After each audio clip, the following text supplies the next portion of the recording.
What is going on, beautiful people? Today, we're talking about intrusive thoughts in narcissistic people.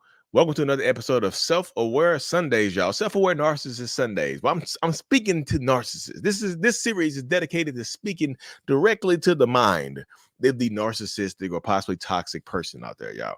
People keep telling me, like, Lee, you only do the series you only do things talking to survivors and victims. I do series talking to narcissists too, y'all. Y'all just gotta interact with them. But yeah, intrusive thoughts.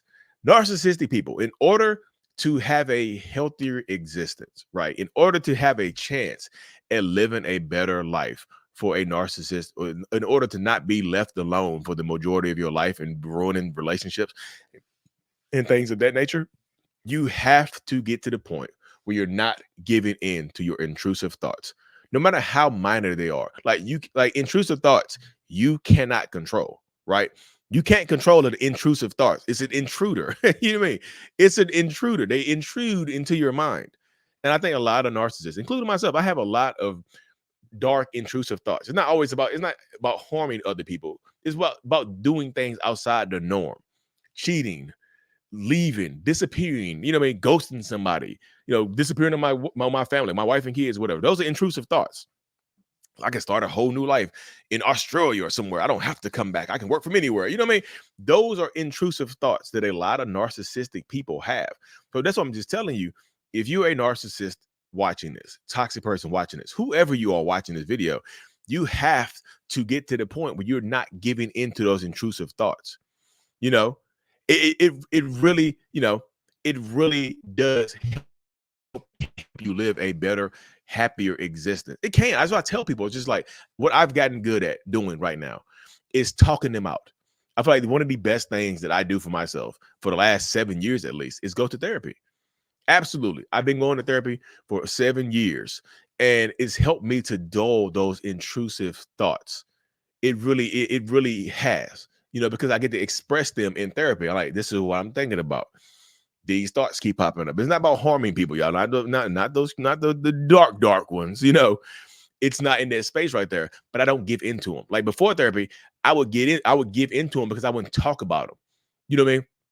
I wouldn't discuss the cheating thoughts or doing this for myself or whatever. I wouldn't discuss it. I would just bury it down.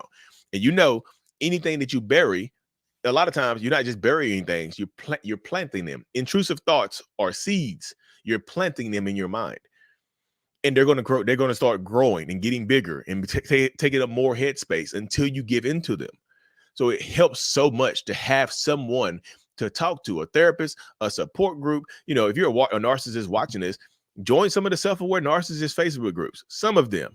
But if you join them, just watch.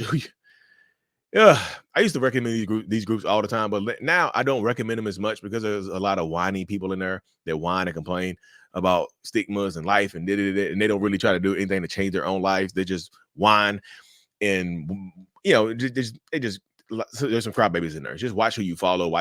Take everything with a grain of salt in there. But those groups originally helped me because I get to express myself and my thoughts in there, and people would just give me some healthy feedback. People would give me feedback. And the thing about the self-aware narcissist groups, if you're an empath or a codependent person asking questions about how to deal with a narcissist, don't do that in those groups. They will absolutely attack you. It's like, you are prey to them. They're like a bunch of predators in there ready to shred your opinions apart. So don't do that. But that happens a lot. Like, you have to be able to talk it out and let it out of your system, because if you don't, I'm just telling you, they're going to get bigger. They're going to keep growing, and you're going to think about them more. Sooner or later, they'll go from intrusive thoughts to just regular thoughts. You just start thinking like, this is how I think. This is just how my mind does right here. So I just feel like with the more, like, to me, intrusive thoughts are more along the lines of like big what if questions. What if I did this? How would that make me feel? And a lot of times the end result of those intrusive thoughts is some type of weird pleasure. If I cheat, I'll get to clap those other cheeks, and that definitely will give me some pleasure. I'll make sure I still got it, whatever it is. So you have to get to that point where you are fighting back against your own mind. And it's a tough deal to fight against your own mind. It really is, because intrusive thoughts don't just think about, you're not just thinking about doing things to other people. You're thinking about doing things to yourself. Intrusive thoughts can be self-doubt to keep you from taking action, to keep you from going to therapy. Like, let's just say you're thinking about going to therapy to getting help, right? And the intrusive thoughts, that self-doubt start kicking in. What if I go to therapy and they just make me worse? They commit me to an insane asylum. They put me on some medication. You start having these intrusive thoughts of doubt, and it talks you out. You talk yourself out of going to therapy. You see, intrusive thoughts are not just those thoughts that make you think about hurting other people or cheating and doing things to other people, sneaking around. They also can hold you back from living an authentic life because you become a serial procrastinator. You know what I mean? You don't want to do certain things in your life because now you talk yourself out of it because you become a serial procrastinator and whatnot. This happens quite a bit. It really does. So this, I'm telling you, if you're dealing with these intrusive thoughts, if you find yourself having self-doubt, and you're sitting in a chair, like I'm gonna sign up for therapy right now. I'm sitting in the chair. Here comes the self-doubt. Here comes the intrusive thoughts. Stand up, like back your chair up. Stand up, shake it out, shake your body out. Deep breath, move your body to break that pattern of thought. You have to break whatever pattern you're in right there in that moment. You have to break it. If you're sitting down having intrusive thoughts, stand up, do some jumping jacks, do some push-ups, run down the street, walk down the street, take a sip of coffee, do something else. Yeah, move your body. Move your body. You have to do something, because if you don't do anything about the intrusive thoughts, I'm telling you, they're going to win and you're going to lose. The more your intrusive thoughts win, the more you lose. Intrusive thoughts are your enemies. They are not your friend. They might seem like your friend. There's wolves in sheep's clothing within your own mind, right? They might seem like your friend, but there's a payoff at the end, right? There's some kind of weird pleasure at the end. But that weird pleasure, you'll be sacrificing that weird pleasure for a lifetime of pain. Oh, I want to cheat so badly. Go ahead and cheat. Nobody's going to find out. And you feel better.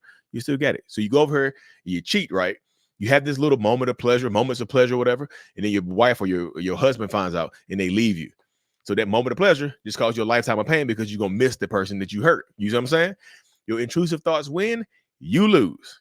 They trick you. It's tricky. Like they are there to trick you.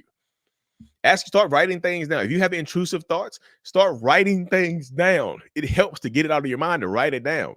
Why am I thinking this? Is this real? Is this a valid thought, or is it an intrusive thought? Is this going to help me or harm me in the end? Right now, y'all, you got to be truthful and honest with yourself. If you can't be truthful and honest with yourself, you can't be truthful and honest with anybody. And that's just point blank, period. Anybody. You're going to continuously lose. You will miss out on life, and you're going to lose your wife, lose your husband, lose your kids. Your kids are not going to talk to you anymore. You're going to continue to lose that life.